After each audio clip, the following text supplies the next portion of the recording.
Hello and welcome into chapel. We're doing something a little bit different this week. I'm here with my good colleague Dr. Guttridge, and we thought it might be quite fun to try and think about tough theological questions, so tough questions that we've had to think about in the past that might not be so easy to answer. We haven't rehearsed this at all, so it could be a complete disaster. But we're going to give it a go and see what happens. So, we've got a question each for one another. So I'll begin by asking Dr. Guttridge. My question for you is, why be a person of faith? What's the point of being a person of faith?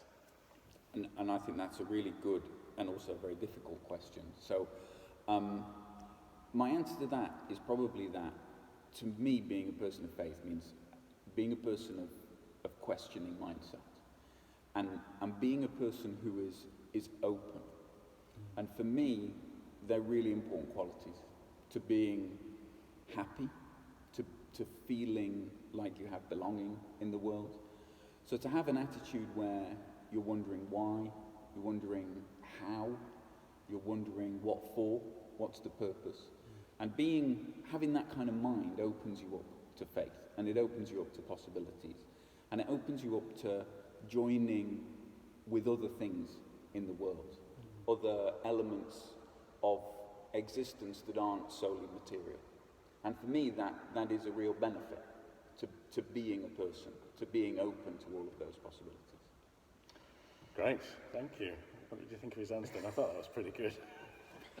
Right then, so okay. What's your question for me, Dr. Guttridge? And here's my really difficult theological question, and it's one that I don't have a good answer to, so that's a really good reason to bring it here. Oh, thank you. To ask you. I wonder, Father, do you think that God intervenes in the world? Okay, so do I think that God is sort of active and doing things in the world rather than just sort of have created the world and gone away and left us to... And is spectating? Right, so, okay. Well, the short answer is yes, I do. But I suppose the more interesting answer would be, why do I think that? Okay, well, first of all, I think God's very merciful. So I think God is also very just and has a sense of justice for all people. And knowing something of God's love makes one aware of the mercy that we've been given. In other words, we don't deserve all of that love that we've been given. And so recognizing some of that mercy can be quite a profound thing. I think that God also does answer prayer. I've spoken to a lot of people over the years who have told me about how their prayers have been answered. So there's some evidence of people having some kind of relationship with what God might be doing in their lives. I also think that we have free will.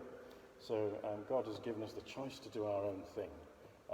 And because of that, we can act in partnership with God. So it's a very active thing. We can enact, in other words, God's will to a certain extent as well if we listen to what God might want for us. So, yeah, I think God is active in the world and does bless us in many real ways. Yeah, I really like that. I really like the idea that God is intervening through good actions that people take in the world. That brings comfort. It kind of gives us the feel that we can do something significant, doesn't it, and make a difference in the world. Yeah, absolutely. Well, that's the end of our very short talk for today. I think, shall I end with a prayer? Would that be appropriate? Okay, let's pray.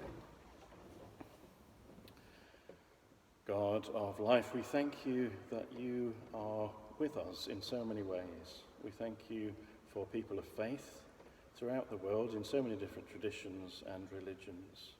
We thank you for everyone who searches for truth and finds you. And Lord, we thank you that you are active in our lives in love and in care and in partnership with us. And we ask your blessing upon us and upon all those whom we love today and always. Amen.